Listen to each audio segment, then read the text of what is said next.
Hello, everybody, and welcome back to the Wildcard Podcast. This time, G is back in the saddle after a great debut episode with Not Short. Appreciate Not Short for taking his time out of his day to record episode, technically 13, but episode 1 of the Masquerade May. This will be technically episode 14, but episode 2 of the Masquerade May, the Salsa 64 recap, and a little Tango 32 preview. G, it's good to have you back on board after a nice vacation from Aruba. Talk to me a little bit about your vacation, man.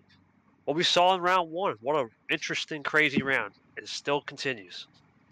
Yeah, kind of just got back from the beaches and great sunsets of Aruba. Kind of just was a more of a decompressing vacation. Had the semester end, got to spend time with the family, all that good stuff. So nothing crazy, but also a lot of good times. So that was good. But yeah, just jumping back to business. Been a pretty interesting start to the round so far. Although I feel like we were saying that every single time, we always have. Um, some incredible storylines that come out of this first round, and also some crazy upsets. So I'd say we should get going then. Yeah, man, for sure. If it's been something, G. It's been something. It's been a tournament that a lot of people didn't think would be too crazy, but it's turned into another chaotic one, as it always has. It seems this season. Well, obviously, G. No need to really recap the captain by. That was captain by. Yeah. We'll start it off in that Cupid Shuffle region, and the monster myth, as Zach would claim. Myth had some of the most ridiculous hands. He was getting wins on 5, 6, 7 cards. Ridiculous hands. Another classic Myth round 1 takes care of business. 4-1. I don't got much to add here. I think Zach was just playing, as you always like to say, your famous message, 2-on-1 Uno.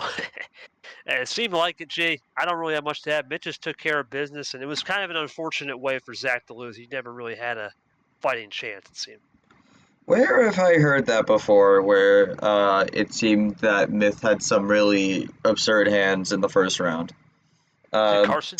Ask Carson. Carson, yeah. But anyways, I think Myth just did what he needed to do with the hands he got. Was able to close that out. But he is going up against someone who does like those low card starts. So if he could keep that momentum up with the good fortunes, I don't know. Maybe we could see a big upset here in the second round. We'll have to see.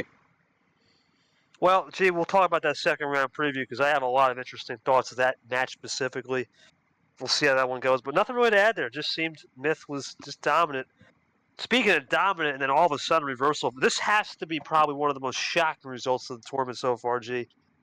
Talk to me a little bit about Tapir, how he got moved up, of course. We'll talk about that in a second. But talk to me how Lane Sanders made the comeback. I don't know if you were here for that, but I was. And it seemed like Tapir was on his way to a victory. He had the 3-0, had a power play in the old back pocket.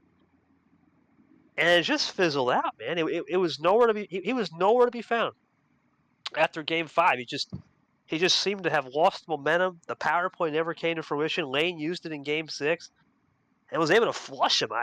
One of the most insane storylines of this tournament is that reverse. Would you have thought Lane Sanders would have done it to all people to beat Tapir for his first really humbling? I mean, lost to Ashley. That's different.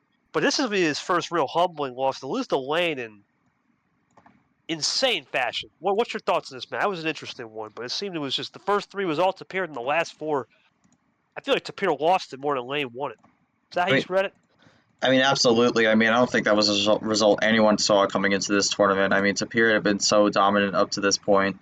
And to just lose in that fashion against someone who a lot of people really counted out, especially after he was up 3-0, it was just generally insane. I don't think anyone saw that coming, especially out of Lane Sanders, who historically hasn't been the best player here, but he proved a lot of people wrong, was able to stay composed, got the reverse sweep there. Takes Tapir out in what was absolutely a shocking result, and that's the first of many shocking results that we're going to see here as we go along. But good stuff to Lane. Tapir, I think this is going to be a big lesson for Tapir here as he jumps into the tournament forward, because I think another relatively good run here, and he probably would have been in a really great spot to make Super League. But I think this kind of just changes everything, and he's going to have to figure out what to do in these last 2 tournaments as he's been promoted up to D1 for the rest of the season due to a few circumstances that we'll get to later when I talk about D2. Yeah, absolutely. This is an interesting one for Lane. For Lane, though, we'll talk more about him in Tango 32, the preview, but what an opportunity. That's 2 in a row, man, in round 1. He beat some big names. Tapir's a big name, Clay. We'll see if he can continue that and actually make his first Sweet 16, or in this case, it'd be Samba 16, come later. And for Vapor, I mean, this was a story that he needed to get the job done. Playing Leah, I know a lot of people thought upset city. I always had a feeling, though, with Vapor, he practices well, did a lot of Christian Tago type strats, switching it like a madman, really playing off caliber to get Leah confused. And despite the Leah game 1 win, Vapor cruise controlled home. Wasn't similar to Myth and Zach. This was just Vapor found a new strategy, in-game adjustments, which has been his biggest thing, and he got the job done. Thoughts on Vapor taking care of Leah business in a gentleman's sweep? Yeah, I mean, I was actually one of those people who was thinking Leah had a good chance of winning this, but unfortunately did come a bit undone here. Vapor was able to use the experience he has in this league to take control early and then just run away with it. 4-1 victory. I mean, Leah had lost 2-4 in the prior tournaments with relatively good showings. I think this one was a bit of a step down though, so might be a bit of a concern here. But we'll see what Leah does in the last 2 tournaments, as they're going to be one of those people who are fighting for the relegation, fighting to get out of the relegation area. So that's going to be something we're going to probably talk about more as we go through this review. But Vapor 4-1.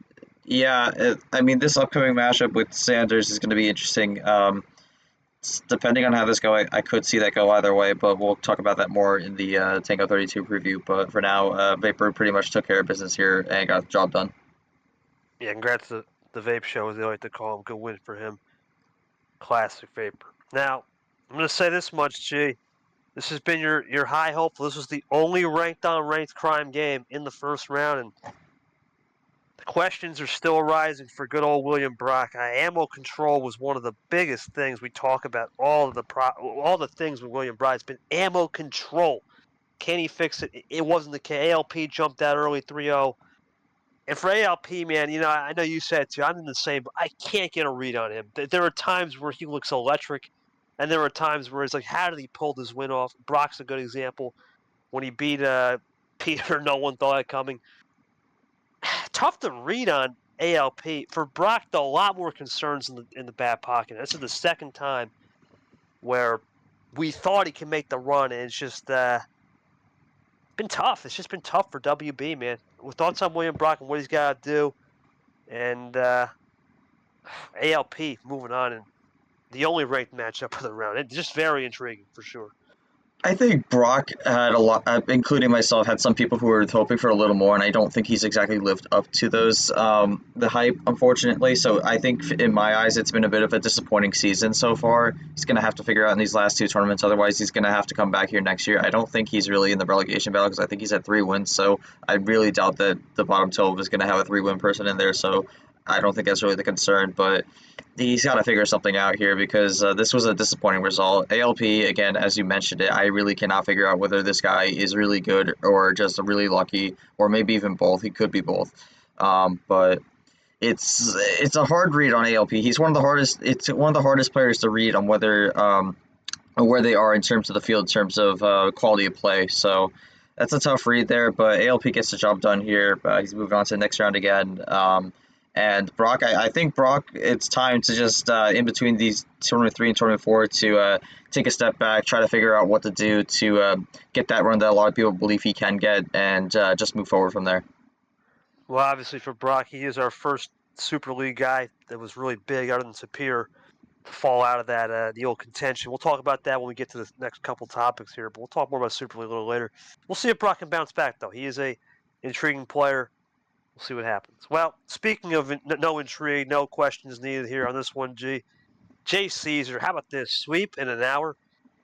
Well, only a couple guys could take Caesar an hour in a sweep, and Sam England was one of those interesting souls to do it. I'm going to be honest with you. We both have been high on Jay Caesar since who knows when. Adam Zark since the beginning of time. Good win for him. This is just a warm-up. It felt like a warm-up game, G. Is that how you kind of saw it? More of a warm-up game? Just Caesar taking care of business? Yeah, I could see that. And I mean, I think for Sam England, he had a good start to the year, but it's just kind of been a bunch of nothing since then. and he does have one win, but taking a look at the cutoff line here, I call it the bump line for a specific reason, but he is relatively close to that bump line right now for relegation, so we're gonna have to keep an eye out on him for these last two tournaments in terms of that. But for Caesar, it felt like a warm up game. Felt like he was just kind of getting the rhythms going to try to make a run here. I think Caesar definitely needs to make a run here because he's felt that he should be able to go further than he has the first two tournaments. So I'm hoping he can make at least the electric eight here as we jump into this tournament. Caesar will have to figure it out, G, again for ALP. We'll talk about another ranked down, ranked crime game for ALP. That's going to be something. We'll get to that a little bit later, though. And, G, one of the more 9 lives moments of this first round was Brad H. And there were times where he was getting outplayed. I even said it on the broadcast. I know this man's move before he even made the move, and he even admitted it, too. James had the win. He just needed to put a green skip 6 combo. He forgot the P in the 6, and he gets the win. And this would be a whole different talking point. But Brad gets away. Might be a cat because he has 9 lives to get out of that situation. Thoughts on Brad getting out of it? Was not his best showing. A lot more questions and answers for bad Brad for sure. Ellison, good choice though. Good choice for him to put this fight into 7 and really make the most of Brad despite the loss. Brad really escaped with one here. I mean, you definitely get points for like getting the call out there. But I think for Brad, I think he just needs to take. He needs to do something to what Jesse Turner did, which we'll get to Turner in a second. What Jesse Turner did in March, and take a look back at your round 1, see what you did wrong there, and just make sure you improve on that so it doesn't happen again. I think Brad needs a similar mindset here going into the second round matchup. If he wants to not go 2 and done here. But Ellison, it's commiserations to Ellison. I mean, he almost had it, could not quite get it done.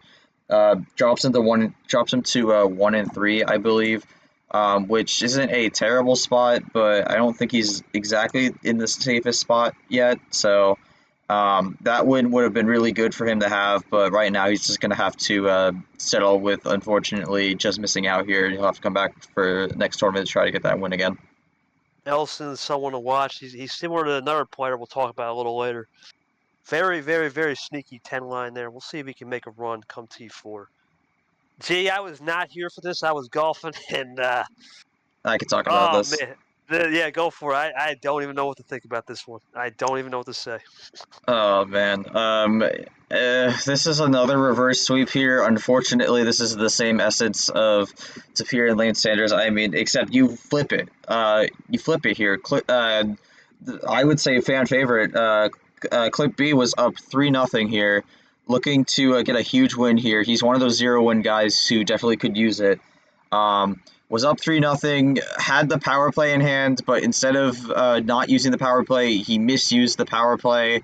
And then Turner just slowly and for some people painfully crawled it back. And with a fighting spirit also, Turner still stayed resilient despite being down 3-0. Unfortunately, had some tragedy hit earlier in the week, so was able to get the job done there with a heavy heart. And unfortunately for Clint, was not able to close it out. Unfortunately, blew a 3-0 lead and got reverse swept. So really unfortunate situation for Clint, who is definitely someone who is needing to get a win here. He's currently 55th on the grid, so that would be in the relegation battle. So he's got to find a win here in these next 2 tournaments. Otherwise, it could be D2 Clint in next season. All I'll say, Jay, is that Clint mismanaged that game extremely hard. He overread it. He mismanaged it. He made the game harder than it needed to be when he was up 3-0, and that's a life lesson that mismanaging any type of gameplay, no game awareness, in-game adjustments, it'll bite you. That power play is one thing, but the composure aspect, especially up 3-0, you needed the win. JT was on his last legs in that game, and he somehow found a way with the heavy heart. God bless the JT, but for Clint, I think you said it before, Jay. If you can't win on a 3-0 like this, when's the win going to come? It's gonna be a rough road for Clint come T4. He's going to have to really buckle in, especially as the rounds go harder and longer for Clint. Let's move over to Acrobatic Region G, and you're not going to discuss this first game because it didn't happen. Ashley took care of Eric Monaco on DQ. We're going to move right along because there's no need to discuss that. Nope. And let's face it, G. I mean, if that game was going to play, there was no shadow of a doubt who would have won that game. No question there. Most likely, So yeah.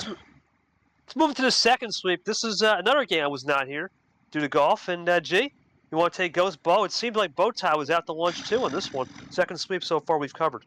Yeah, I don't know. I don't know what was happening with Bowtie here. I don't think this was the best showing from him. I mean, Ghost at the end also kind of, I guess, showed off in a way because he ended the game on a wild +4. So Ghost kind of just went to lunch in terms of just being cool, and then Bowtie went to lunch in terms of playing. So disappointing showing for Bowtie, and that was not something he needed. I am bringing this up again because we are getting to the point where this is important. Bowtie's currently 49th on the bubble here, so he's one of the higher spots, but he is not relatively safe right now. So he needs to try to find some more game wins at least. Or even just a series win to outright get out of the bubble picture. So really disappointing showing from Bowtie. Ghost, I know a lot of people were on the upswing for him. He's going to go up against Ashley here in the next round, so we'll see how that goes. We'll see how Ashley deals with the blistering pace that Ghost has to bring to the table.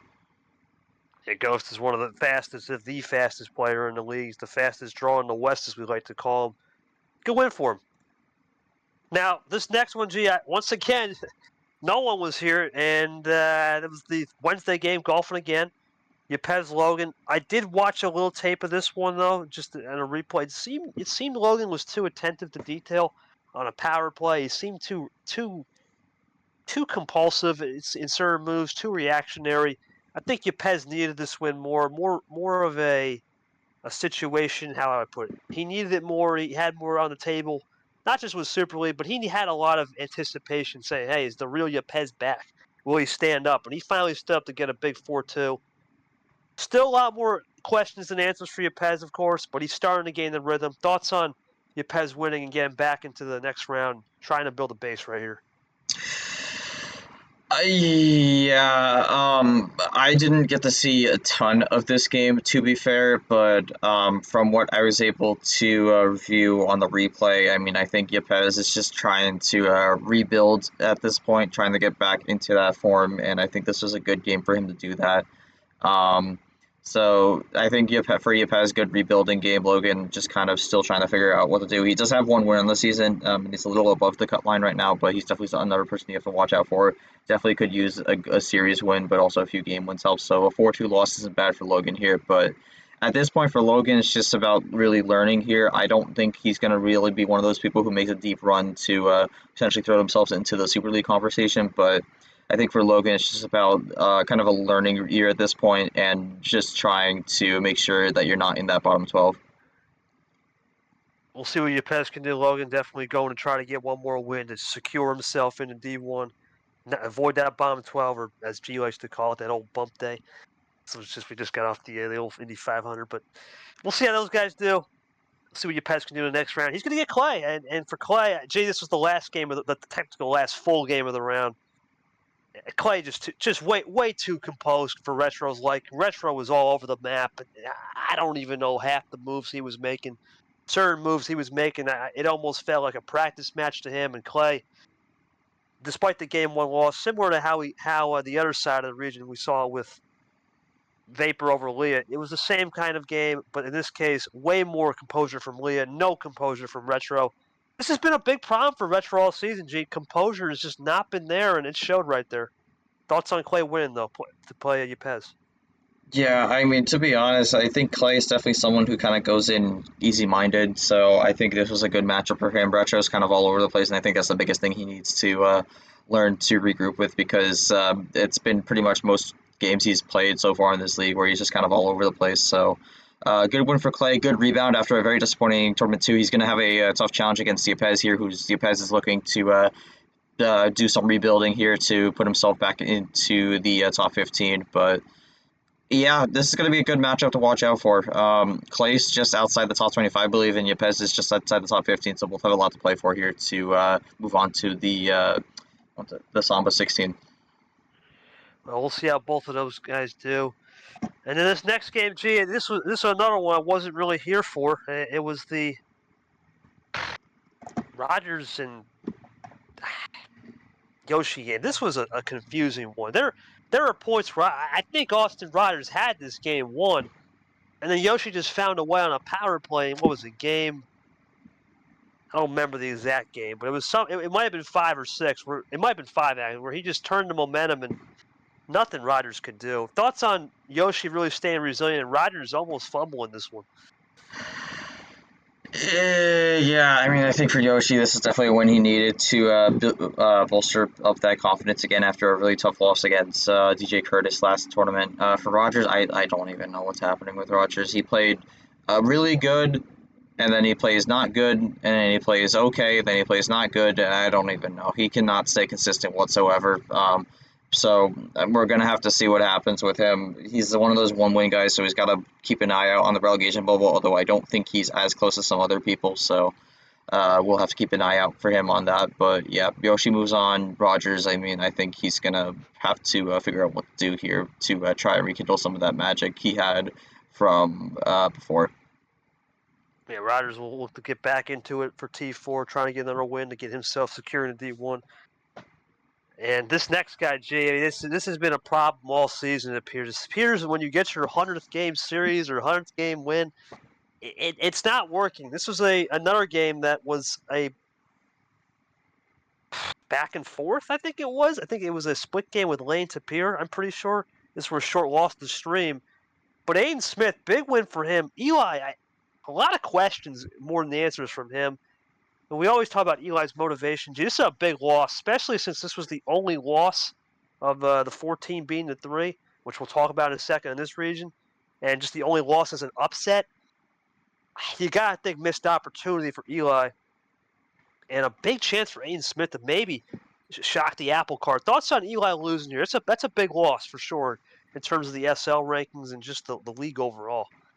That's a big loss for Eli because going into this, I think he didn't have any outright terrible losses, but I think that's going to change after this tournament. And he's one of those people who still does not really have a great win going to the season. So this kind of hurts his place where he is in Super League. So tournament 5 and tournament 4 and 5 are going to really have to be turn on the Jets here because he needs to find that good win. He needs to be able to show he can make these runs against these good players because otherwise I feel like it might be a same song, different verse where he unfortunately is going to miss out on Super League again. He's got to figure something out in Tournament 4, Tournament 5, otherwise he's going to be on the outside looking in. Yeah, it'll be interesting for Eli. He's going to have to really buckle in here. Speaking of, oh man. You know what? Here's what I'm going to say about this next man. It didn't happen, right? Drip 1, DQ. I don't know. I don't even know where M's head's at, G. I really don't know. This is 2 in a row. It's not a good look for anybody. What is there even to say right here? I don't even know. Congrats to Drip, I guess, who showed up on time, man. He's a busy dude.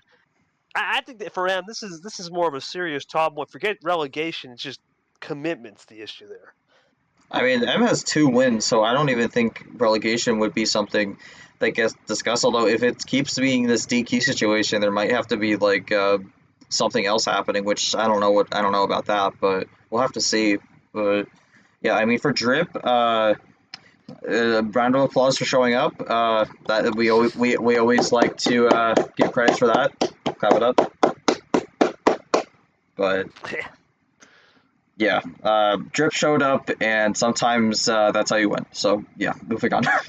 Moving on, and well, not much to talk about here, G. Forget about. So, this is another case of Brock. Brando, no ammo control, had everything, and Chamic just took Brando to school. I don't know what to say. This was probably one of the more disappointing sweeps of the round. Just Brando was outclassed here, G. This is all Chamic. Nothing to say on that one. Straight Chamic. He moves on. More of a warm-up game. That's how I saw it to kind of close out this region. Is that what you saw? Yeah, pretty much. I mean, for Brando, this has not been a great start to the season. 0-3, 3-12. Not a great record all around. Definitely deep in that relegation battle. He's going to have to find something here very, very soon. Otherwise, it's going to be bad news for him. But yeah, I mean, besides that, Chomik just doing what he needs to do. But I think this next round we're going to have an interesting matchup of Chomik versus Drip. Very curious to see how that goes.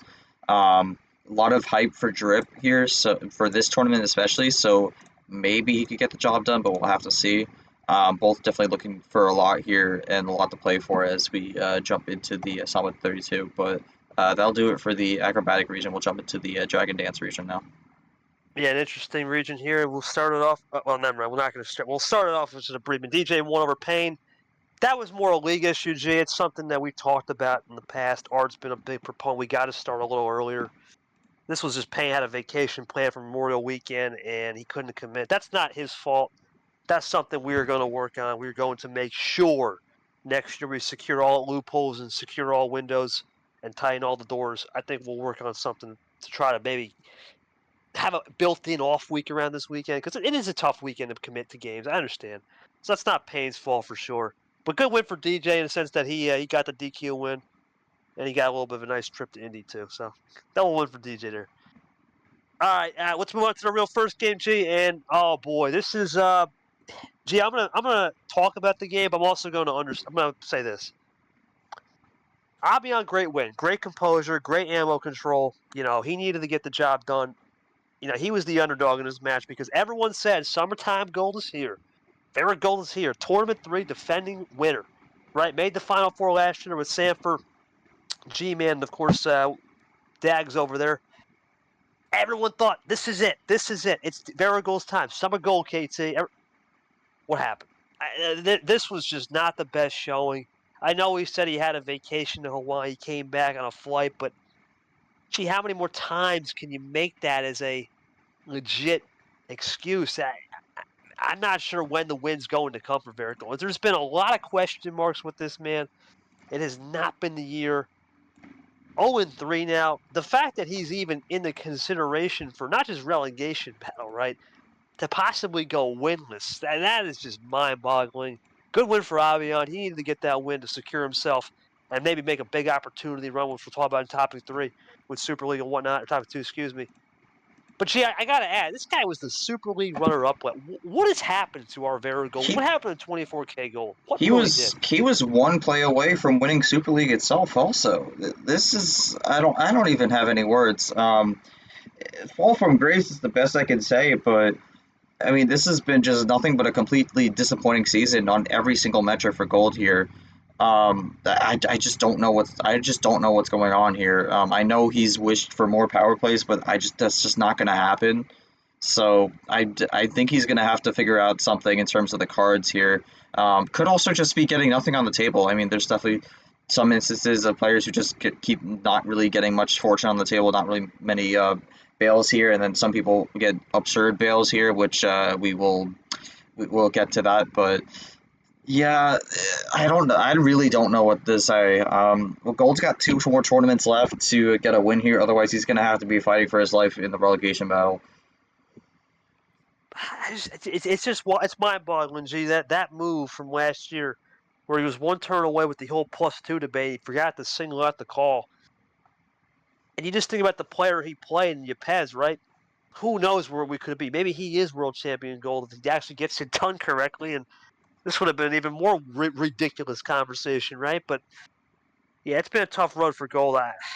T4 has to be it because we know T5 he's going back to school, and who knows what will happen there. So Varigold in a tough water. Abiab moves on. We move on to another. It seems like this has been a trend. G. Endurance Masters.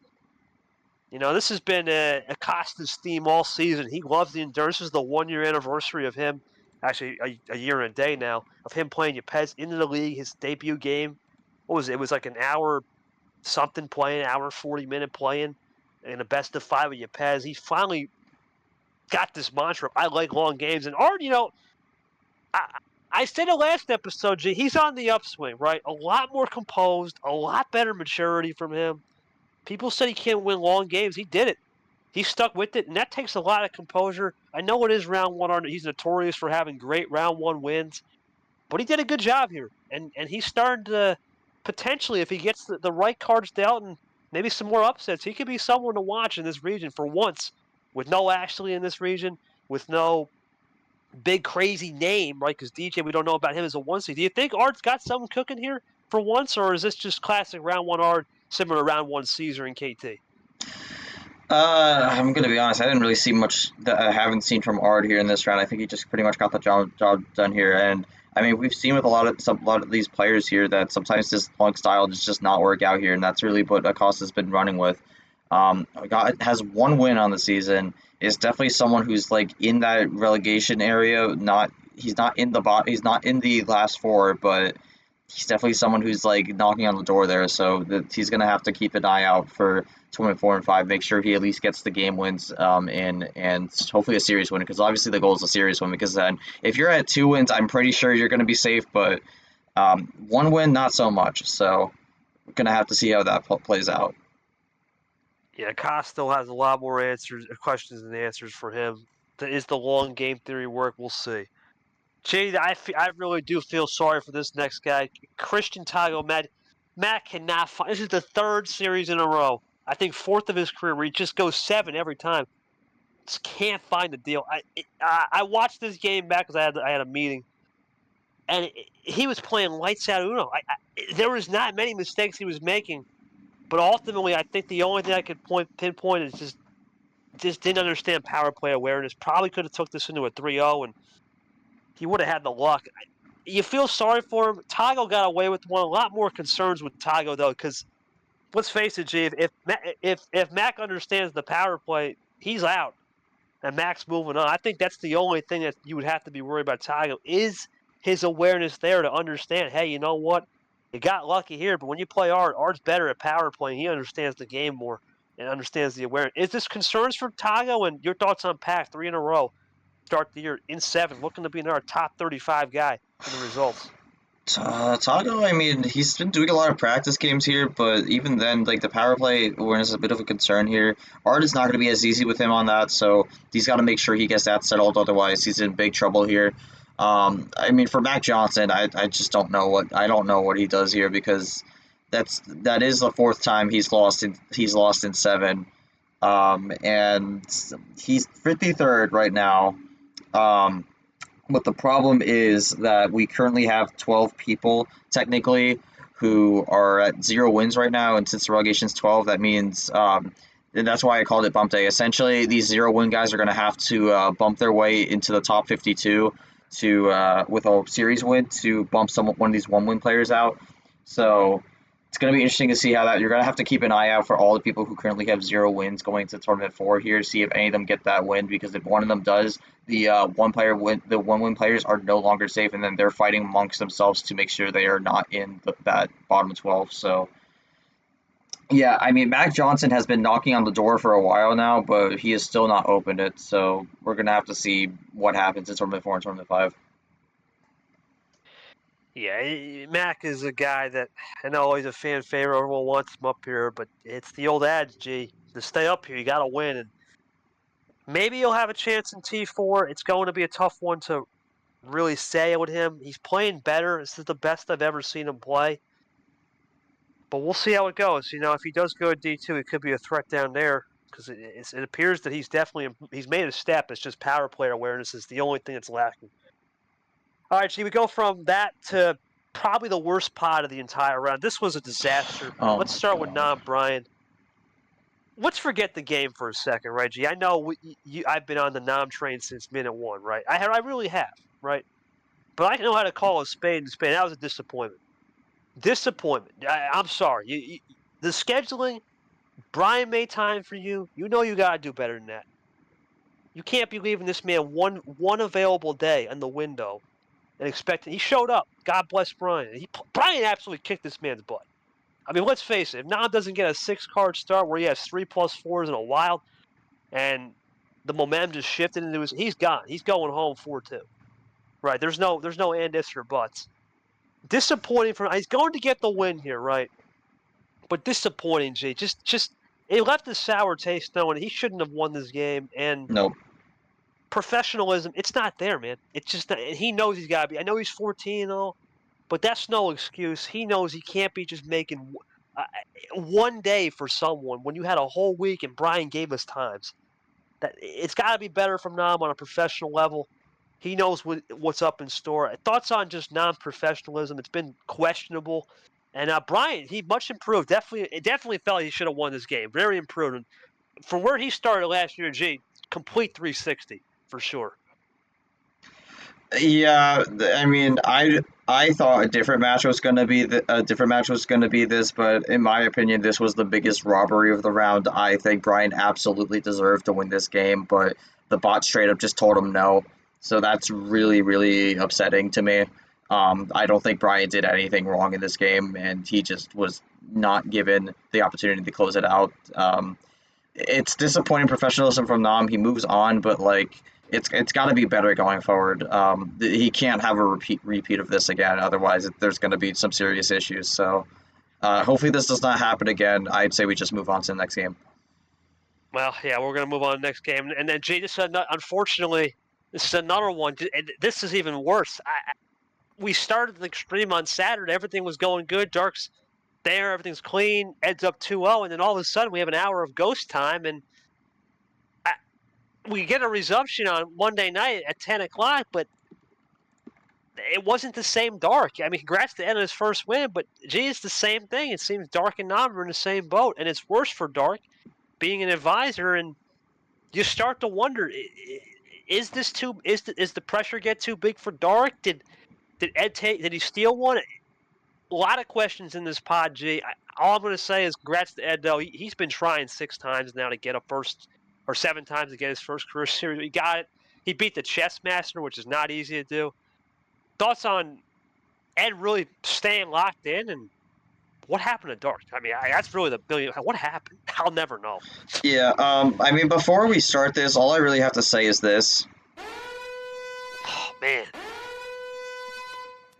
And for me, this is the worst match of the round, not necessarily on the table, but because of the disastrous circumstances that happened both on the stream, on the commentary, and like even you could even throw a bit of gameplay in there, but like just the scheduling itself, this was terrible, man. I'm sorry. And I don't think this is as much as EM as well. I just have no clue what was happening with Dark. I have no clue what was happening with the stream. A disaster on all fronts. Negative 2 stars for me. It was terrible, but and this is an unfortunate way for Ziemba to get his first win. Although it could have been a DQ win, so that would have been worse. But I mean, I instead of talking about the game, I would rather talk about commemorating Ziemba here because I think a lot of people, including myself, really counted him out at the start of the season. Many people didn't really think he was going to be one of those people who could contend. He was probably going to be one of those people who get relegated, but nope, gets his win after trying a lot. He's been here since April of last year. 7 attempts to get the win. Finally gets it on attempt number 7. Congratulations to Ziemba. Was able to get the job done in a very convincing fashion also. For Dark, he has 2 wins, so relegation's not really on the table here, but I mean, I have no idea what was going on with the scheduling. I really don't know. I hope that does not happen again, but yeah, again, you said it before, and I agree. I think this was easily the worst part of the entire tournament, and not necessarily for gameplay reasons. No, I mean, we have one of the youngest guys in the league and one of the oldest guys in the league. It just shows you, G, it doesn't matter what your age is. Professionalism can affect both young and old, and gotta be better from both parties, especially Nam and Dark, because they're supposedly Super League favorites, right? Or not favorites, but in the contention, in the hunt, and they're gonna have to improve on both avenues. We'll see Nam next round, and this next one, G, this had to be late Wednesday. I didn't even check. I was zoned out because I was doing stuff. You're gonna have to take this one. Was MGR Lara? What actually happened? Because I had no time to replay this one. It just seemed like Lara had better ammo control, is what I heard from a couple people. Yeah, Lara really how you saw it? Yes, I agree. Lara had pretty good ammo control on this one. MGR, I don't think MGR played terrible, but I don't think he really was trying to set up the runs to the finish. I think he was just kind of using the ammo to keep the game going, which, I mean, sometimes works. Sometimes the stall's pretty good, but like if that's all you're doing, you're never really going to find success. But yeah, I think in general, this was just Lara's game to lose. MGR is, I believe, another one of these one-win players here. he's going to be someone you have to watch out for as we go into tournament 25 for this potential bubble. That said, though, he is one of the higher one-win players, so he's in a safer spot than some other people, but we'll have to see how that goes. Laura, again, moves on to the next round, and that's all I have to say about this game. But this next game, I think, has to be like one of the biggest upsets in league history. Yeah, this was just an unfortunate. Cody Lamas was down 3-0. It seemed like everything was going Rad's way. He was getting the JT style march hand, and he came back, and Cody was talking to me. He didn't really get any good hand. The fact that he was able to come back, and the only reason why he lost that game 7 was a bailout, because there were times where Radin wanted to give him the game back, found a way. This is a tough one to read, G. A lot of professionalism from Radin, not professional off the stream. Terrible management. He knows it. I mean, the man's making group chats out here trying to schedule the next game. I don't even know what to say on that avenue. Congrats to Radin on getting his first win, G. Everyone thought he'd go 0-5. I did too. For Cody, this has been his season, man. It's been boom or bust. You think about him in the first time against Brad Wright was sick. Then he makes the Elite 8 run and gets hosed by Cap. Then he's going to potentially finish P33 again, potentially again. It's been a wild roller coaster of emotions for Cody. But for Ren, this has to be, all the joking aside, has to be Opportunity Central. He's not playing MGR, right? He's got Lara.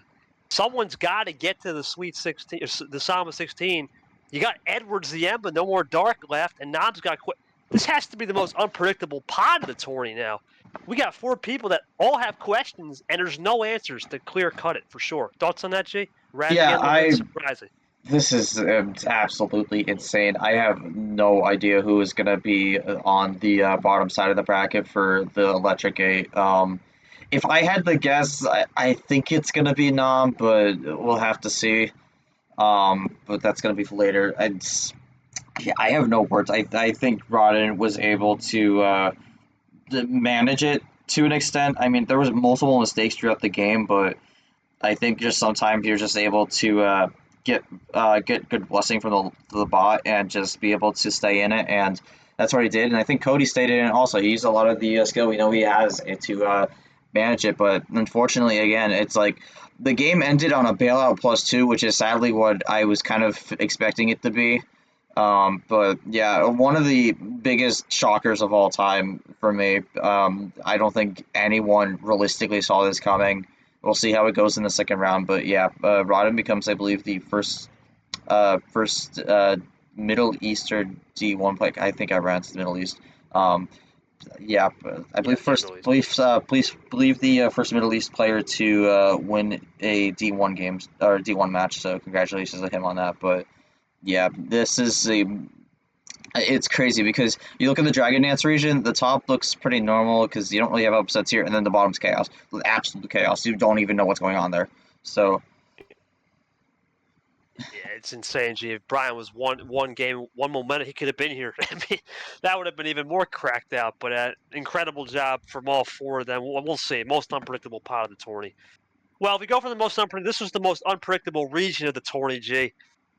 Insane. We start with KT Allen. That was me. Look, G, I know a lot of people saying he was playing JT. I don't know. This was just weird with Allen, man. I didn't know what to expect, right? We knew he had that one sweep with Ard. He's definitely improved his game, G. But there was more left to be desired. I think his biggest problem, and he knows it too, no table checks. I mean, he basically was saying, I'm going to gamble on KT, not check. You got me to check the table. But it just seemed like I had an answer every time, and that's just typically how round 1 goes. Allen tried, but ultimately, G, I just took care of it. Is that kind of how you saw it? There's not really much to say. I was the only 1 seed to play, ironically, too. I just realized that, yeah. Yeah, I think a lot of people were praising Allen playing really well.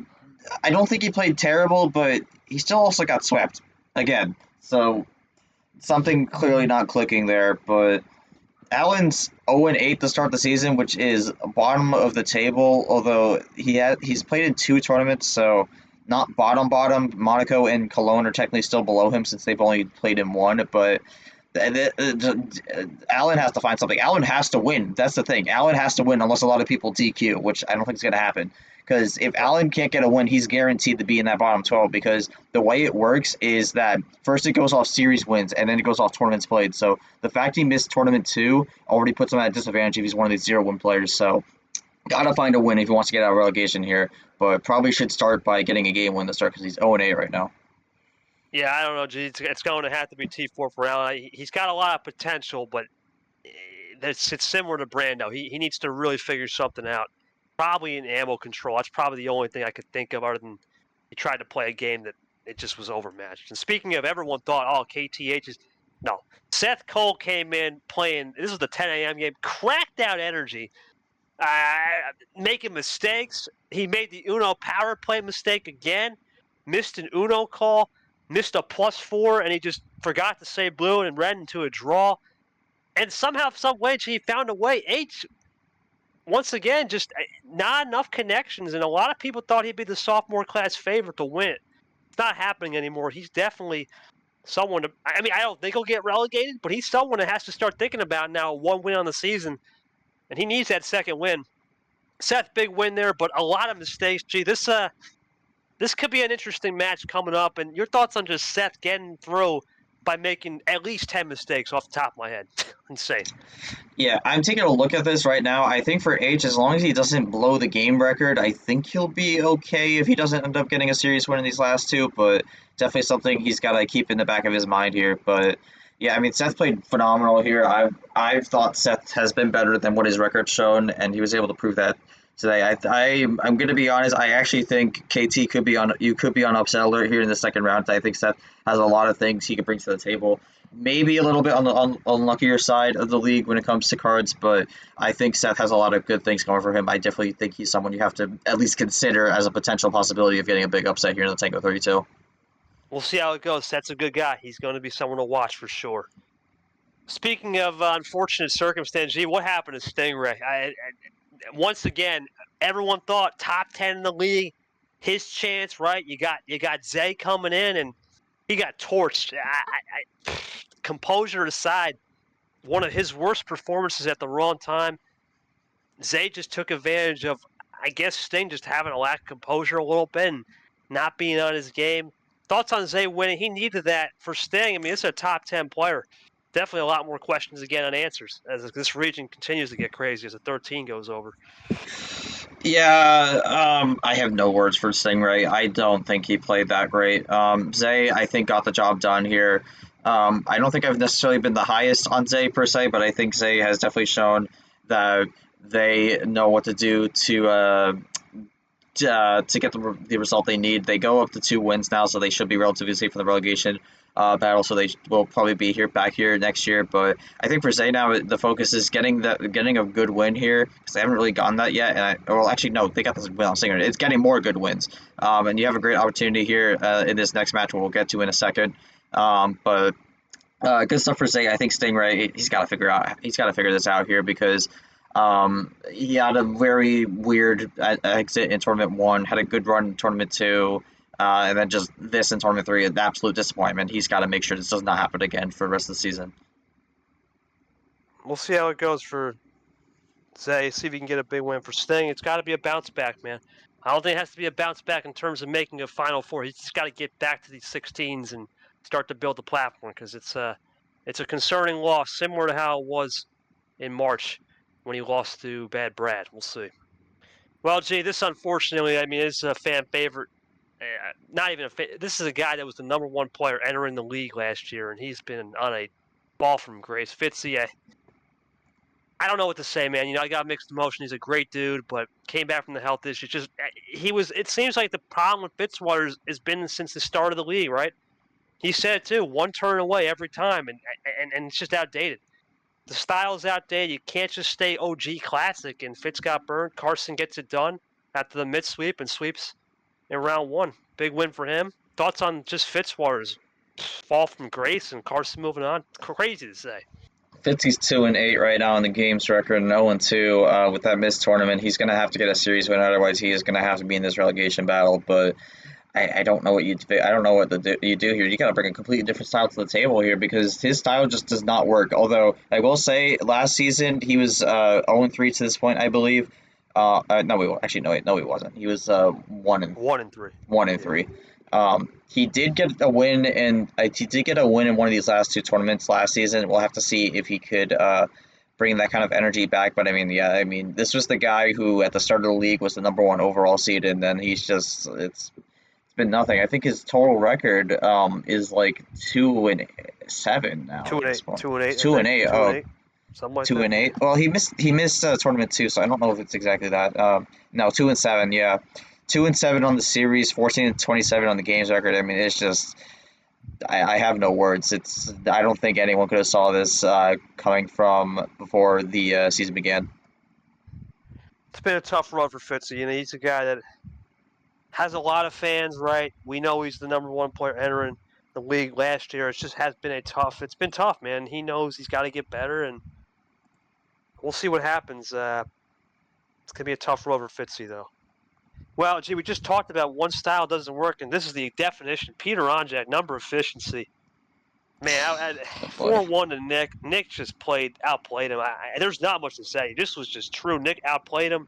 Nick won games with using number efficiency on Peter. I mean, we said it, G. I mean, I've been a big Peter Onjak fan. I hope he comes back, man, and actually gets back to that Super League. Because remember, G, we did say he was really good in Super League. He was one game away from making the Final Four. But he hasn't been the same since T1 last year and Super League, since T2 through 5. And basically the first 3, he's been off. He just hasn't been on. He had the one win to Matt Johnson in the rivalry, but ever since then, it's been a disaster. Thoughts on just Peter, where he's got to go? I mean, I think he's out of relegation, we would think. But how's he going to make a Super League run? I mean, that's really what the key for Peter will be. For Peter, he is on the higher end of the 1 win, so as long as he doesn't completely blow it in tournament 4 and 5, I think he's safe, but you have to see. But I think for Nick, this was definitely a much needed win for him to get the momentum back after just kind of not really having anything to offer in tournament 2. For Onjak, it's still nothing. I really don't know where Onjak goes from here. Just a really tough loss here, and we're gonna have a lot of tough losses here coming up. But yeah, I don't really know where to go from Onjak from here. Peter's got to get back in the zone. I know Practice Cup is one of his biggest, I guess you could say, avenues to improve, but we haven't been seeing that through the schedule. We'll see how it goes. But right now, G, I have to say, Peter's on the seat. He's not going to be in the control of his own destiny coming forward. All right. Well, this next one, G, really, really confusing game. Sanford gets the league comeback. Congratulations, the official D1 and league comeback from 35 cards on Toaster Guy, and then proceeds to lose the next 4 games. This has been a tough run for Sanford. Look, I'm going to say this right now. It has not been the season he's wanted. Yes, he's got 4 wins, but one of those is DQ. He's got wins to guys that don't even exist anymore in the league. Not the best resume. This is the tournament last year, G. He made the finale with gold. Had the 5-1 over you in the Final Four. It's just been rough for him. But Toaster Guy came out of the water, man. You know, he's a guy you can't mess around with. Thoughts on Toaster Guy taking care of business, and Sanford, what's he got to do to move forward?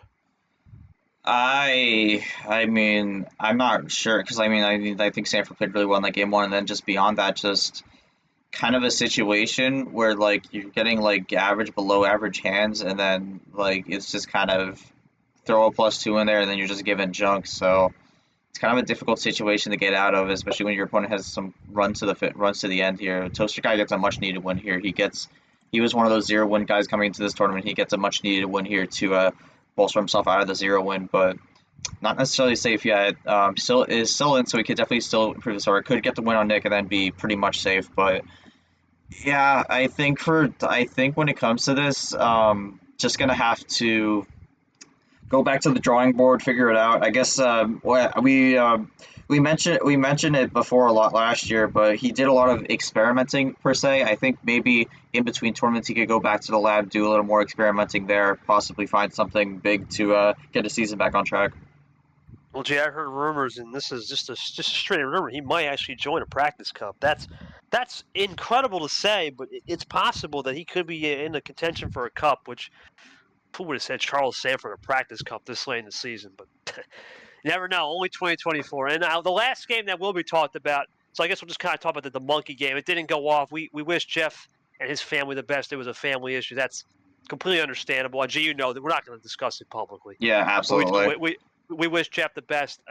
Look, and all I'm going to say about Monkey, I know he's been happy about Monkey. These DQ wins, all they are just resume stats. That's it. They're just stats on the resume It's for the fluff. overall league. That's it. They're fluff, right? And he knows he's got to get back to business. He needs to start thinking. Hey, you know what? Let's get back on track. Let's just schedule the game. Just schedule the game, and then we'll worry about it. He does get a chance next round too. There's a reason why his game won't be streamed, mainly because we just want to make sure we can get the game in. So that's it for that. Well, and G, the last game is just you, buddy. It's a tough loss. I don't even know what to say. I didn't want to really join because I was making popcorn, and I remember just watching this game on my phone while I was making a pot. I didn't want to come in there and bust around with eating ASMR, but I don't know what to say. G, sneak attacks from Kev, and just he was playing out of control those last three games when you were up 2-0, and it got to a 2-2 situation. It's been a rough season, man. I mean, I know you got the nickname I don't want to talk about yet, but just unfortunately, your circumstances just haven't been good. I still believe you'll get out of this hole, but what's it going to take, man, to kind of sum up the game with Kevin in the players' eyes? I And will yourself. say, I will say the sneak attack that happened wasn't necessarily the product of. It was kind of the product of two mistakes in one, because something about Kev is that he doesn't check the table a lot. So the idea was to keep it hidden to potentially have my own sneak attack, but also keep track of how many cards he has in my head. So if he did have the Uno, I'd call it out. What happened was I unfortunately, because this was this was like 4 or 5 minutes into the game. There was a few plus twos thrown around. I miscounted the cards by one, and you see that at the end because I had the call out when he played the last card, so I had it ready, and then when he played it, I had the call out played, and unfortunately, the miscount on one card made it where that didn't actually happen, unfortunately. But I mean, besides that mistake, it's just kind of been rough because most of the time I'm getting like probably like average at best. I mean, that's kind of generous sometimes. I mean, game one was good. Game one had a good hand, but I think that's kind of the problem also. Like, if you have to spread out if you have to give me like a certain amount of cards I'm going to get like per match, like, so let's say for example I'm going to get two wilds throughout the span of the entire match. I would rather it be spread out instead of just having it bunched up onto game one, because game one I had two wild plus fours, and then for the remainder of the series I got only one in 6 games. So kind of a rough patch there. But that's just one example, but it's kind of just an unfortunate situation. It's been a very disappointing season. I think I said during my post game quote, probably been one of the most frustrating starts to a season I've ever been a part of. So, um, I don't think this is me. I don't really think I'm an 0-3 player personally, but I don't know. It's kind of something I've been fighting the bot most of the season, so it's difficult. And I mean, I've come close. I feel like some players would not bring this to 7, but it just kind of is what it is. You have the last two tournaments to try to get out. I'm currently below the line right now, 54th, I believe. So, second highest on the 0 wins, but that's not going to get you anywhere. So, really, the mindset here is find a series win somewhere in these last two tournaments, and then just go from there. And we all know the March one was Cap. That was just an uphill battle, but the last two have just been rough for sure. We all knew Cap could be Cap, but we'll see how it goes. Well, that's it for the round recap right there, G. We're going to move over to D2 with G. Just talk about Superior's promotion and wrap it up and close out the old finale of the April Airwave, and we'll go from there. Yeah. So we had the Final Four of the April Airway. We had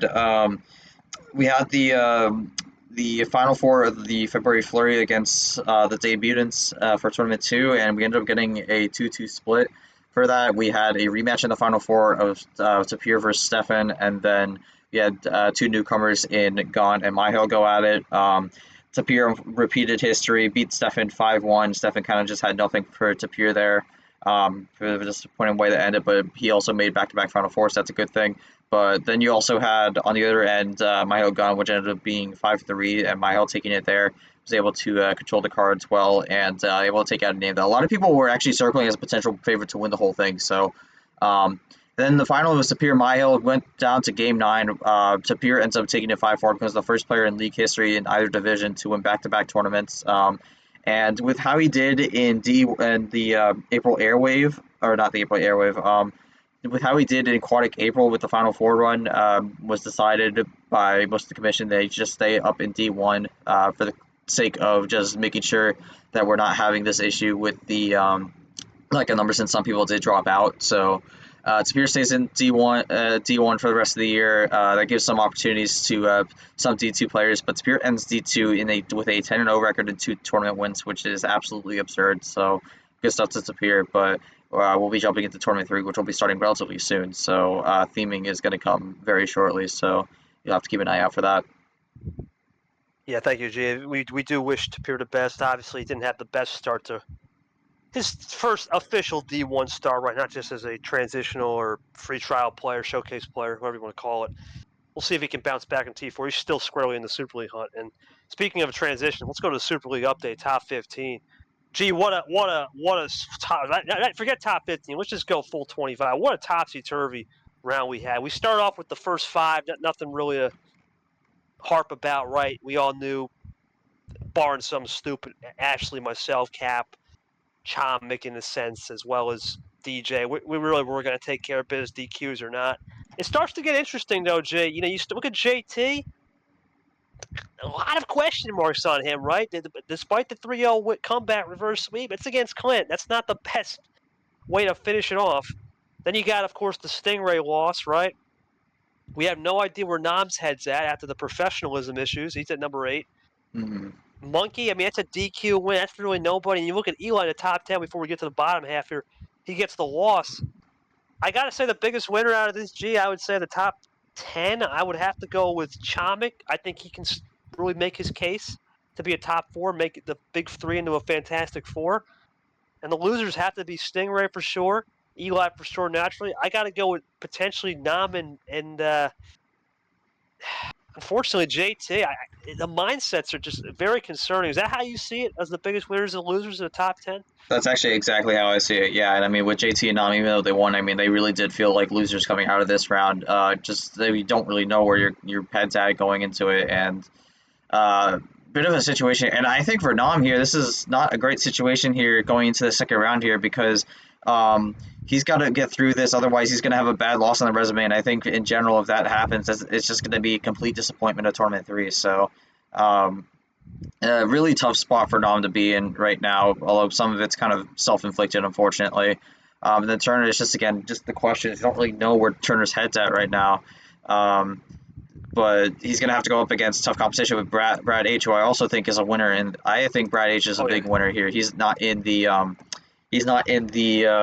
top 10, but I think the way he was able to escape, and now he's got a great opportunity to get a big win here. I think he's the one who has the most opportunity here. Yeah, you will go with 11 through 20. Tapir, obviously tough one. Brad, we talked about. Cody Lamas, that's a brutal one, right? But the only saving for grace for Cody is you got William Brock and Sanford losing. Abion's got question marks against DJ. Does Carson still stay true? And the real reason why I think Cody's still in a good spot, G, is we have yet to see Art make a deep run, right? Yep. Caesar's got all we don't know about Caesar and his deep run potential. Yepez is 50-50. Believe it or not, Cody and Tapir might get away with Merv because we don't really know. Do you think Art, Caesar, Yepez hold the cards? Because you look at Art, he's got a Super League crime game. You look at Caesar, another one with ALP. Art's got Tango. Yepez has Clay. That's a sneaky guy. Abion could be in the best spot playing DJ at number 4.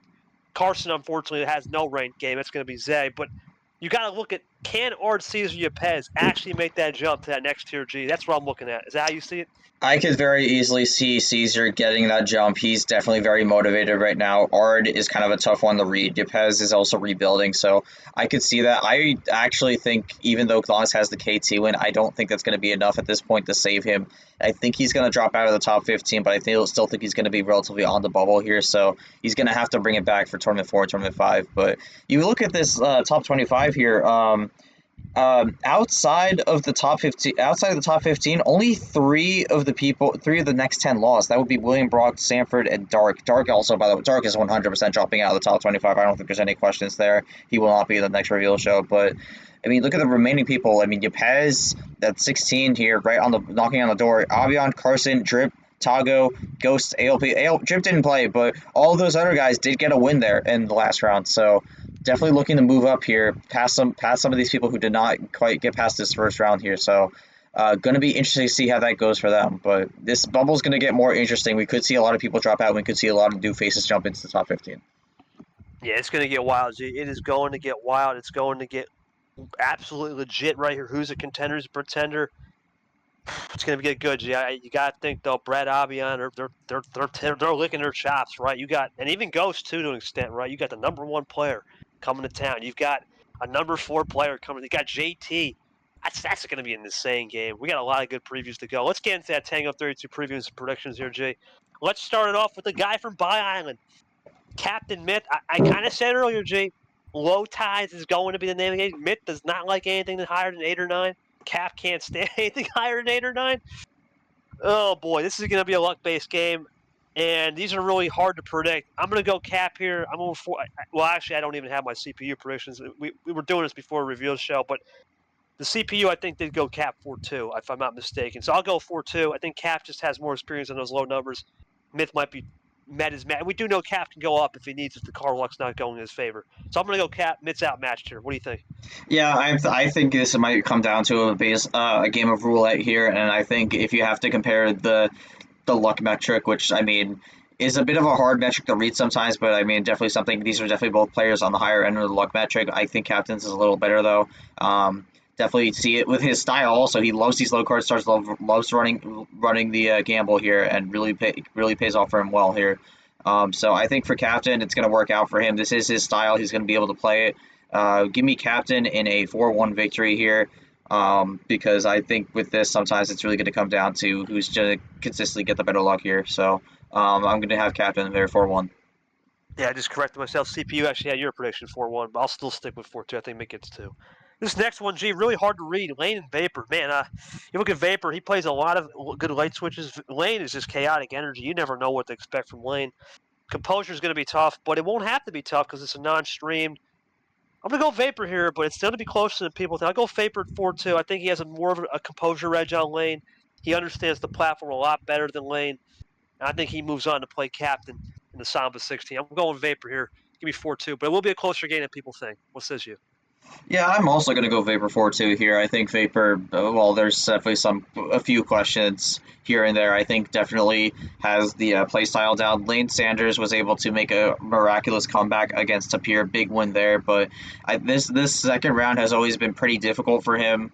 I'm not quite sure if they're going to be able to get through it here again, especially against Vapor here. So I'm just going to go with Vapor here. I think for Lane, really was able to make a miraculous escape in the first round. I don't know if they're going to be able to make lightning strike twice here, though. So give me Vapor 4-2. Yeah, Vapor will get done there, and then we move on to the next man. Once again, G, ALP back into its second straight game. This is a big resume builder. Can he get another top 15 or top 20 win against Caesar? I think Caesar's got a lot more composure than ALP, personally. I think ALP's starting to learn a little better. He understands the pressure moments. We know he can drop it to 5. But this is Caesar, man. He sees the opportunity ahead. He knows a lot of the big guys have lost. This is his chance to get back into the race here and potentially make himself a top 10 player. He's got too much. I'm going to go 4-3, though. I think Caesar's going to have to scrap on this one. It's not going to be easy. ALP is a tricky player to read. Because he's tricky, Caesar will get a Game 7 win. He'll use power play early to build the base, and ultimately will help him. in a 4-3 escape. What do you think, G? I mean, we have the same mindset here. I'm also thinking Caesar 4-3. I think as long as the internet issues don't plague him here, I think Caesar. I think it's gonna be close because I think it's the way that ALP just goes. But I think Caesar's gonna have that competitive edge here to make it out here and start this potential run here. I still think Caesar is really, really motivated to get this run here, and I think a loss here would be absolutely disappointing for him. So I'm gonna go with Caesar here 4-3, makes it done, big pop off to win Game 7. We'll see how it goes here. Well, gee, this next one, this might be our first upset, but the CPU is leaning on JT with the experience in this round. You know, I'm going to say this much. When you lose someone in life, or you lose, I think it was his granddad, right? He's going to be playing really motivated. And we can't, I know we had the issues with Clint, but there's something to that, right? There's something to when you got to play motivated for a family member or someone that's unfortunately passed. I think JT's going to use that energy and build all that pent up energy and take care of Brad here and actually make a statement and get that rematch with Caesar from last year. It's going to be a 4-3. I think this one goes either way. As much as I think Brad should win this game, I think JT's got outside motivation that he wants to prove a point here for his granddad. Sentimental pick, 4-3 JT. CPU had a 4-3 anyway. It's an even match. Best game of the round. Number 6 versus number 12 ranked in the Super League rankings. Top 15 shot. First one of the season. It's going to be good. What do you think, G? Give me a close one, though, regardless. I have Turner 4-2 here. I think for Brad, I think he was able to get away with one in the first round. I think you're going up against a bit tougher competition here at Turner. Turner does make mistakes, but he doesn't usually make the mistake of missing the Uno call. So I think for Turner here, he's going to be playing with the emotions. I think sometimes that can work really well for him. So I think for Turner, he's going to get the job done 4-2 here, keep the run going. Very motivated run here. I think Turner's definitely one of the players you have to look at as one of the more motivated players here as we go into this tournament, this third tournament. Yeah, JT looking to make another Final Four run as he talked about from the top. He'll start with getting through Brad, which will be interesting. Well, this one's going to be an interesting one, G. We have to start this game a little earlier. It's Ashley Ghost. You know, I really am tempted. What's that? I'm also going to say this. By the time this comes out, this game will have already happened. So we're going to be able to find out whether we were right on the money or if we were completely way off. Yeah, I'm going to be honest with you, G. I really want to go. I really want to think this should be a close game because Ghost plays a lot of KT style with sneak attacks, and we all know what happened. But the only difference is Ghost plays ridiculously quick, and we saw what happens in the past when you play ridiculously quick to a player like Ashley. I can't see it. Ashley has way too many tricks in the bag. I think Ghost will keep it close. I know the CPU says 4-2.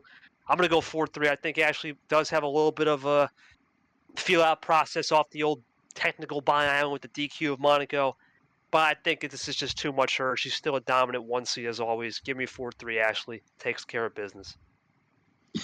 Yeah, I don't know about 4-3. I'm thinking more of a 4-1 here. I think for Ashley, I think she knows this fast style and how to counteract it. I think for Ghost, I think he's going to bring a good fight, but I think Ashley's going to just have him kind of have a chokehold on the weak colors for the most part. So I think Ashley wins this 4-1, keeps the relative dominance going. I mean, Ashley's a force to be reckoned with. Getting a win on her is huge. So I think Ghost is going to give a valiant effort, but I don't think he will be the one to dethrone Ashley's run to another final here. So give me Ashley 4-1. Another final, boy, happy something. We'll see how that one goes. Definitely could be interesting, though, G. A lot more on that last seed game. That could be something to watch. Now, this next one, G, this is an ultimate toss-up. Yepes Clay. You got Yepes coming in with a lot of questions, right? Is he still world champion material? And Clay hungry, right? He had that lane loss, and so far, if we go by resume, if Lane keeps going, that could be something to watch. I'm going to go with Yepes off of experience, though. I think the fact of the matter is, G, the one thing he has an advantage over Clay is Clay does know how to play a little too OG at times that can cost him. Yepes is a little bit more counteractive, and he doesn't react usually to certain moves. He knows how to play cool and play within the style and given reason. I'm going to go Yepes here. It's an upset-heavy potential pick, though, from a lot of people. I'm going to go with him off experience. I'll go 4-3 Yepes. That's what the CPU had. I'm going to agree with it. Yepes 4-3. This is gonna be a tough one. And I actually think this is gonna be the first one we disagree on. I think Clay is gonna win 4-3. I think Yepes is still in that rebuilding, and I think unfortunately here, That rebuilding is going to take a bit of a turn here, and I think it's really going to be the product that we see in Tournament 4. I think Clay gets the job done here 4-3. Really going to be a really close game. Clay gets the clutch in Game 7. But yeah, I think for Clay, it's going to be a tournament of revitalization here. Had a really, really disappointing Tournament 2. So he's definitely looking to have a really great run here as we go into as we go through Tournament 3, and I think this is where it happens. So I actually have Clay in a seed upset. Goes 4-3. It will be a really great match to watch for the out for though. The first one different. G6 took them 6 games. We'll see how that goes. But we both have it in 7, so it's a true toss. A lot of toss-ups. Hard to really predict any upsets. G, I'd be stunned if you have an upset here. CPU does, though, in a sense. It is actually an upset, even though it isn't. CPU's got Yoshi winning in 7. That's interesting, because a lot of people would think Yoshi would cruise. I kind of agree with the CPU. You got to look at this, right? I don't know if Yoshi should be here, right? There's theories that if AR would have just played it correctly on certain moves, he could be here, and if Eli should have actually played it correctly, you would think he would win. He's kind of playing on house money and borrowed time at the same time. It's weird. Aiden Smith's coming in with a lot of momentum being Eli, but is Eli a one-off player? I'm going to go Yoshi 4-3. I think this is closer than you think. I think he needs to realize that, you know what, can't underestimate Aiden, but it won't be easy, man. It seems like all his games all year have been scraps, too. So I'm going 7 Yoshi. This will be a scrap as well. What do you think? I mean, I think it's interesting that the CPU is higher on Aiden Smith, which I think it could be fair, but I'm gonna go with a little bit less. I'm thinking like a 4-2 victory here. I think Aiden Smith definitely feels a bit more motivated, gets that win, gets out of the 0-win area, which I think a few people thought he would actually be 0-5, but was able to prove that wrong. It has a new I'm forgetting the phrasing here, but a New lease on life. new lease on new lease on life. Yes, exactly. So gonna be a bit more motivated, but I think Yoshi's really got to be more determined here because I think for Aiden, I think the goal is just to stay in D1. I think the goal for Yoshi here is to move himself forward to be potentially in that Super League conversation because currently he's right outside the top 25 right now. So deep run here will help him get in there and sneak closer as we get closer to the end of the regular season. So I'm gonna have Yoshi 4-2. He's gonna be more motivated to try to get further. And I mean, no matter who wins this next matchup here, it would set himself up for a good possibility to get a good win. Yeah, this next one, G, tough one to read. You got Drip coming in with we have no idea due to the DQ, and then Chomik basically in a warm-up game. Chomik's got split ammo. Drip has literally planned Drip. He will play anything at any time. You never know. This is a tough one. This could be a trap game. This is our first definition of a trap game. That's number 5. That's the number 5 player versus the number 21 player coming in here. It's our only ranked other game other than the Ashley Ghost game, 1 versus 23. I think Drip will actually put up a fight in the 7.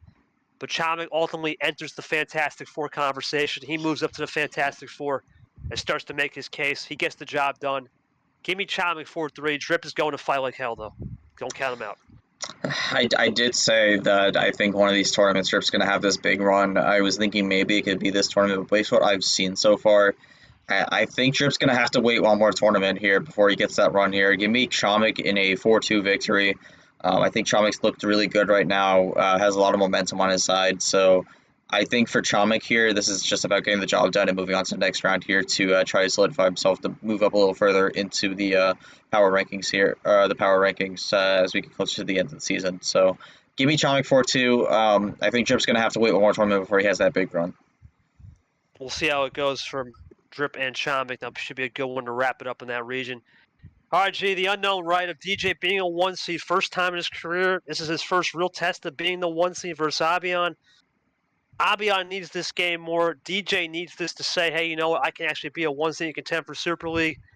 He's got the 2 best losses in the league right now. I think that's enough. I think DJ has a lot more clutch genes than Abion. We see it Game 9, Game 7. Multiple times DJ has answered the call in the clutch situation. He keeps it close.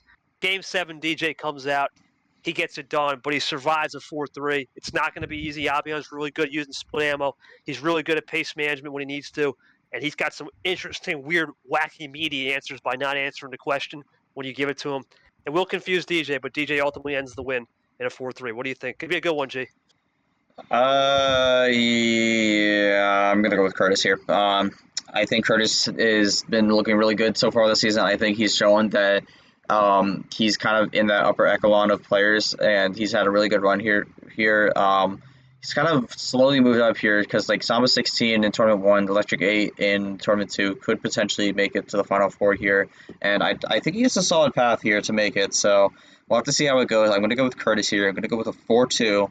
Avian, I mean, has been looking all right, but I think they're going to have to find something further in tournament 4 and tournament 5 if they don't get the job done here. So I'm going to go with Curtis here. I think Curtis is definitely something you have to watch out for to potentially be another one of those one seats that makes the run all the way to the final 4. Yeah, it could be something to watch for DJ. He could be on the track. And speaking of the track, this is another 4-5G, another tall, a lot of 4-5s. The second one, toss up right here. Art Tango. This is a tough one. You look at Art. We talked about it. Power play awareness is just way better for Art. He's one of the best at it. I'm not really sold on Christian. Honestly, I'm not sold on if that power play awareness is just going to work with Pack. I think Art's got the momentum. He's usually good round 1-2. I don't know if this is the round where he's going to just combust. It could be the next one. I'm going to go Art 4-3, mainly because I just don't trust power play with usage and awareness with Tango. That's the only difference. I think Art's just got a little bit left in the tank. He gets a squeaker here and gets by. What do you think? I'm not sure. This is Hardest game to pick, though. One of the hardest. I think this is the hardest game to predict. This really could go either way. Depends Clay too, right there for sure. I think you face Clay's up there. I think this one's a little harder though. But oh man. I think this goes 7. Absolutely. Obviously it couldn't, you never know what happens on game day, but I think if we're under the assumption we're getting split cards, this goes 7.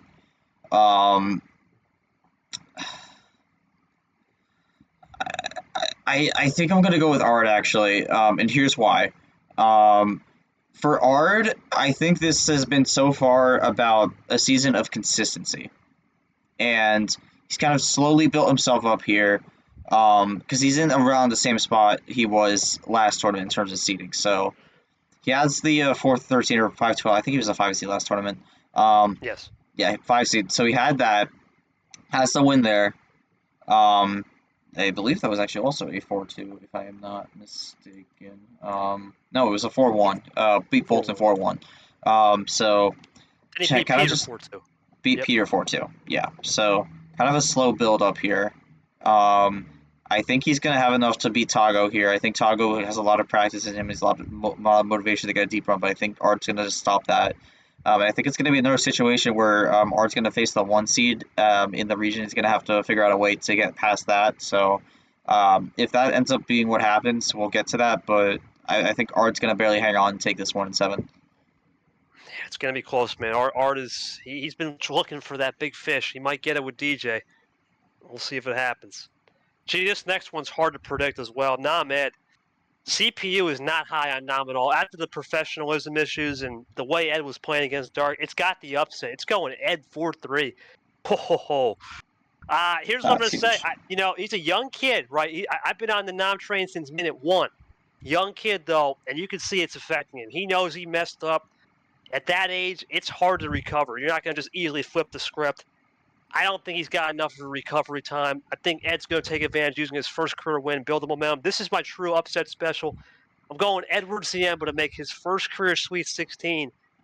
And if the way the cards line, he could make his first D8. This is Ed's chance. I think Nam he's flustered right now, G. I don't see it. I don't see enough data to where he's a young kid to say, I'm going to be focused 100% ready.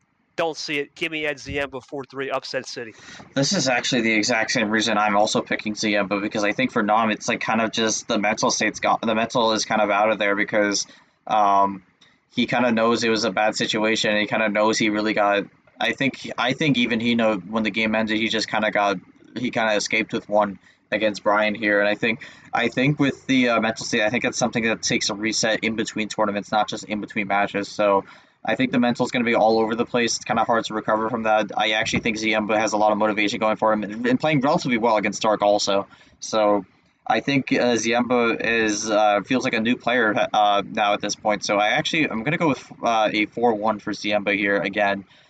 This is going to be, and I think this is the reason I'm going that big of a score, because usually when we have the mental disruptions here usually kind of causes a bit of a disruption to how the game goes. Because I mean, we saw this with Llamas in Tournament 3, where kind of had a bit of a mental disruption going into the Elite Eight and kind of got hosed there. So um, I think for this, in general, we're looking at Ziemba here making a absurd run here to the Saba 16. Could even be the regional final here with how things go in this next match.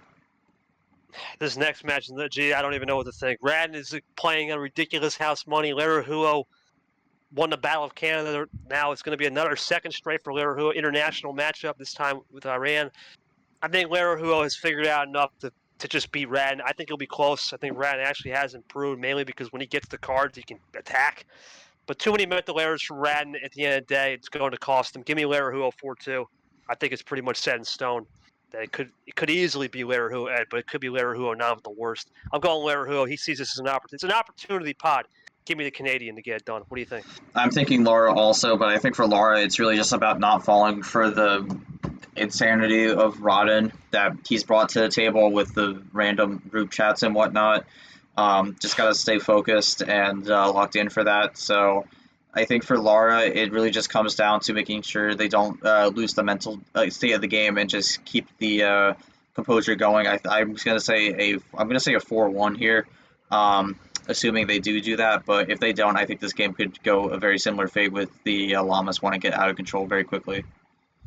Out of control is the way Radden rolls. Gee, we'll see if that continues for sure. Well, gee, I can't make a prediction on this one. It's all you. KT Seth, take it away. New York, New Jersey. The rivalry continues. Oh, okay, I thought about this one for a while, and I was considering maybe picking an upset pick here because I didn't do a lot of upset picks here, but I thought about it for a long time. I think I'm going to go with a 4-3 victory for KT here. I do think this will be very close, but I think Seth's just going to come up a little short. I mean, KT's been one of the better players here so far. We've seen some shockers the start of the season with some of the really good players last year. KT has not really fallen off the cliff here, though. He's kind of stayed consistent with where he is, so I think KT's going to be in a really good spot here. I'd say KT takes this one 4-3. Going to be really close, though. Seth's going to give him a run for his money, though, so that's my thought process on the match. This will probably be a good one to watch out for. Yeah, no, it don't matter about records, right? It's New York, New Jersey. Gee, that's what this league was built on, right? It was built on that two-state rivalry. Should be a fun one. We both have a lot of respect. Definitely one of the older matchups of the league. Seth's 32. I'm 25. We're going to have the more experienced up there. Should be a fun one. We've both been playing the game for a long time. Hopefully it'll be clean cut. That's the way I like him. Next one, Jay. Zay Carson. This should have been a match that you would think Carson would win on paper easily. I don't think so. I think the computer has Carson winning 4-1. I got Zay actually making it close. Carson ends up winning 4-3. But I'm gonna say this. Zay, he's a tricky player. You don't know how to read him. And when you don't know how to read players like that, they can be a little bit sneaky. I think Zay actually gives Carson a hard time, but Carson ultimately has too much to fight for with Super League, and he's a top 20. He needs to make the platform build, especially with Abi on potential losses and the likes of Arden Caesar up there. I'm going to go Carson gets it done. A lot more to play for, but it will be close. 4-3. Give me Carson, the K-Dog. Yeah, I mean, I'm gonna say 4-2 here, Carson. I think the 4-2 is really just the number that Zay seems to lose on. I don't know why, but yeah, I think for Carson, I think he's definitely got the motivation going. Zay is just kind of like taking it one match at a time, just trying to make sure they stay up in D1 here the start of the rookie year, because they were one of those rookies that got deemed to start in D1 with the two division split here. So pretty much just making sure they prove their worth here. So I think for Zay, it's just about staying up here. Carson, it's about more. He really wants to take advantage of the sophomore class and potentially make Super League, because right now he's the highest sophomore right now, and that's 20th on the grid. So not a single sophomore in Super League right now. So he definitely wants to give the class a little more respect in that department. So I'm saying Carson wins it 4-2, and that sets up a big match with him and KT. So we'll see how that goes. It's going to be a fun one, G. We'll see how that one goes for sure. And this next one, man, oh man, no one had this matchup. Nick Toaster. This is a tough one, right? Because Nick has to adjust 18, 19 hours ahead from Toaster. It seems to be a big thing with Toaster being from the other side of the world, more than Fitzwater. I'm going to go Nick here. I mean, I know you had him high on the rookie class board. I believe he was one of your big picks to get in there, maybe even make Super League. I think he does finally figure it out. I know the computer is telling me right here. Let's see, 4-3 Nick over Toasty. I'm going to go 4-2. I think Toaster guy is a weird one. He gave that 35 card. We don't know what Toaster's going to show up. As much as I like Toasty, I think the Knicks just has too much to play for. He knows the vibes. Give me Nick all day on this one. 4-2. What do you got? Yeah, I'm gonna also go with Nick here. I think such a guy got that big first win to keep it up, but unlike Ziamba, I don't think it's gonna result in anything further than that. I think Nick's really got the motivation to make a run here. I think he knows he could definitely do a little better than what he's shown before. So I think Nick makes it to the Summer 16 in a 4-2 victory. So that's generally what I'm gonna be looking at here in terms of more, I guess, more motivated in a way. So I have Nick 4-2. This last one, G, the last time we saw Monkey play, he got torched by Chomik. Another round, another DQ win, and now he gets Kev. This is a weird one, G. This is a trap game for Monkey. He can't fall into this trap. I don't think he does. I know the CPU is giving Kev no love for one. I'm going to give Kev a little love here. I think he gets a second one. But Monkey can't fall into this trap. He wants to break the March-April Monkey curse and the Monkey mold. It's got to be starting in June. He breaks it right here. He gets the win, but he'll have a tough time in the next round after that against Nick. I think he wins 4-2. It will not be easy, though. Monkey's going to have to relearn. Similar to how it was with DJ Ashley, Cap. They all have to learn the system playing new. It'll take a game to figure it out, but he will figure it out. What do you got? Yeah, I mean, it's a kind of it's a weird one to predict, but I think Monkey also wins this 4-2. This is a weird matchup. This is a bit chaotic. I could see Kev winning this, but I think for Monkey, it's just kind of like just take what you're getting and just keep rolling with it. So for Monkey, just 4-2, just keeps it going. Yeah, I don't know. I'm a little concerned for this game, but we'll see how it goes. We'll see how that one goes. This is probably the more interesting one. G, last topic here is going to be ones to one. We don't really hot takes because we barely have the same picks. There's really no hot takes needed. It's just ones to watch, G, in each region that we don't expect to make a run that could. We'll start with the Cupid region. Who do you got? My one to watch for the Cupid region, it usually has to be Caesar. I think he's definitely someone who has the motivation on tenfold and is definitely someone who is determined to make a big run here, get some big wins here, and it starts with a great opportunity here no matter what happens in these upcoming rounds here. He has a little plan, it's just a ranked game, and then he's also going to have Brad H. or Jesse Turner if he's able to get through the plant game. A lot of ranked up win opportunities, a lot of good chances to move up the table. He's currently, I believe, just outside. No, he's the last spot in on Super League, so this is a big opportunity for him to solidify himself further. So I think Caesar's the one you have to watch out for, like with no question, as for me at least. No questions here. I had the same exact one. It was either going to be Caesar or Brad. I got to give it to Caesar. I think Caesar's been playing really good. He knows what's at stake. There's really not much he needs to do other than just stay the course, make that Sweet 16, get back into E8. You get a couple more ranked wins, and if Cap is there at the end of the tunnel, what a match that will be. Latvia, Brazil. I'm going to go Caesar. I'm right with you, buddy. Let's move over to the region 2. Who do you think? That's someone we just don't know that can fly under the radar. Who do you got? I mean, I was gonna mention Ashley because I think you have to watch out for if she can make a third straight finale. But I think besides Ashley, I think someone you have to keep an eye out for is Yoshi, because I mean he's definitely someone who's currently not in the bubble right now. He's looking to get into the Super League bubble, and he's got an opportunity to make a deep run, but he's also got an opportunity to potentially put himself in a deeper hole.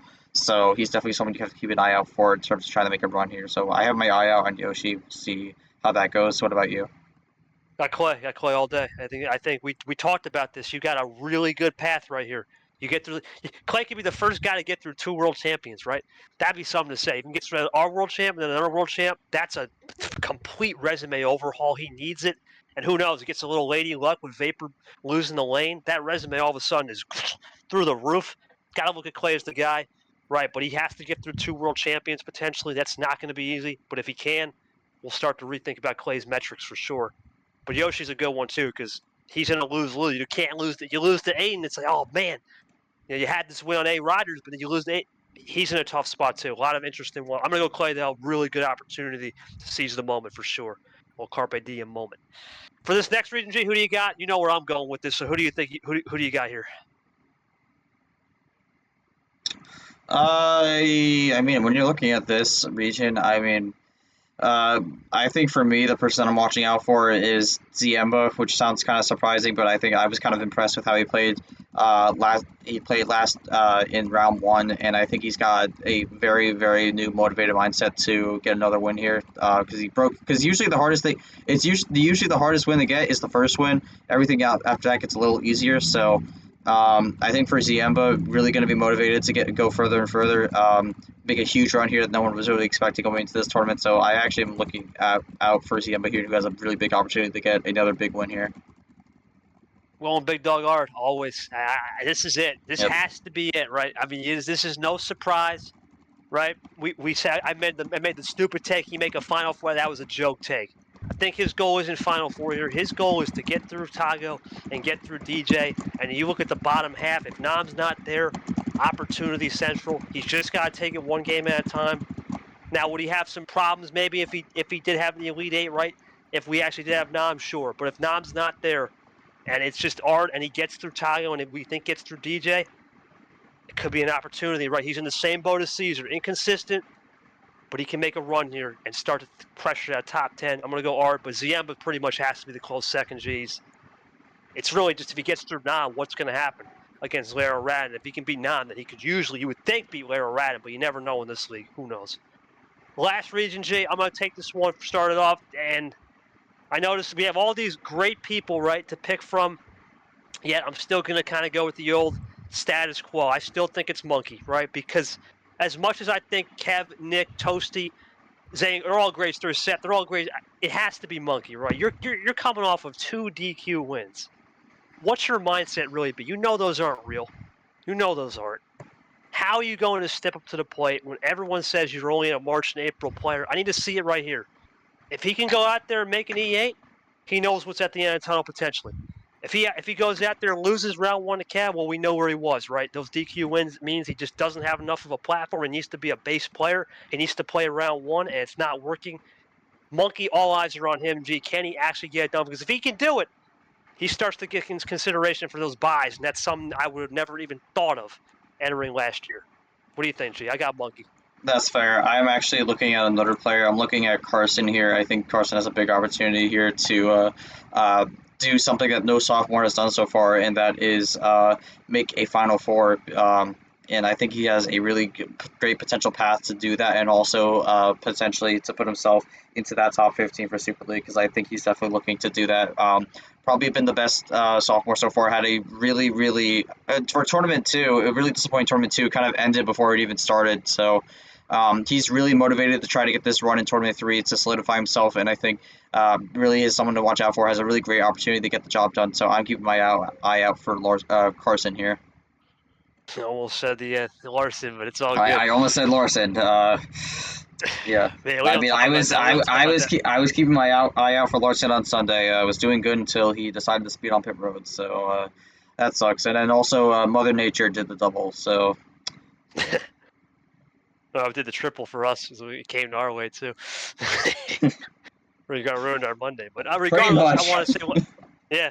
Well, I do want to say, G, before we head off, I want to thank everybody, man, for a couple things. I want to do some last minute. I want to thank everybody. You guys have my back. It's been a trying week for a lot of people, right? We've had a lot of scheduling mishaps, a lot of BS that's happened. Let's just put it that way lately with myself and other people. You guys have stuck with it. I do really appreciate you guys taking your fair share of the work and putting it in. Obviously, I know that's going to change a little bit with D2 comes. You got to focus on that. But we are doing a good job. Things have got a lot better in the league in terms of structure. D2 chip just got revealed, which we'll talk about in their episode, which is cool. I do want to appreciate. And of course, to all the men and women that sacrificed everything for our freedom this past Memorial Day weekend. We thank you for your service, and God bless. And we appreciate it, man, because without them, we wouldn't even be here, right? And I always think about those guys every day that are serving overseas and who are paid the ultimate salary that are no longer with us. So God bless them. And thank you to all those who pay the ultimate salary. Jay, any last words on Memorial Weekend and just your thoughts as we enter the next round? Not really much else to say. Thanks to the troops. And Memorial Day is definitely a day of remembrance in a way. So definitely something that you got to be at least respectful for. I know there's a lot of things that go on, and it's a bit of a disaster in some sense, but definitely something you have to at least be respectful of. So um, appreciative of that, and allows us to play Uno. So Thank you, G. I appreciate that message. Well, that's going to conclude it. We will see how the Tango 32, who will tango the best on the dance floor. 4 regions, 32 players, a lot of newbies into this first time into the second round. Rookies abound. We still got some big heavy hitters left in the 1 seeds. We got 2 world champions left. Still a lot of big names despite the upsets. What will happen? Who will tango on to the Samba 16?